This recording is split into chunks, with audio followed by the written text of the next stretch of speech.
सुनो, किसी का फोन आए तो अंदर नहीं देना और किसी को आने मत देना। Yes sir. आइए आइए, बताइए कैसा है ना हुआ मुर्शिद भाई?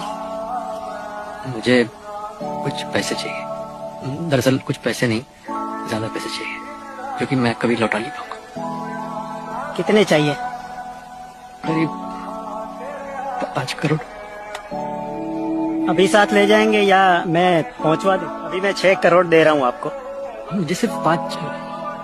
अरे मुर्शिद भाई, ज्यादा पैसे रहेंगे तो आपको ही काम आएंगे, बच जाएंगे तो मुझे वापस कर देना। और पैसे चाहिए तो बेझिझक बोल देना, संकोच मत करना।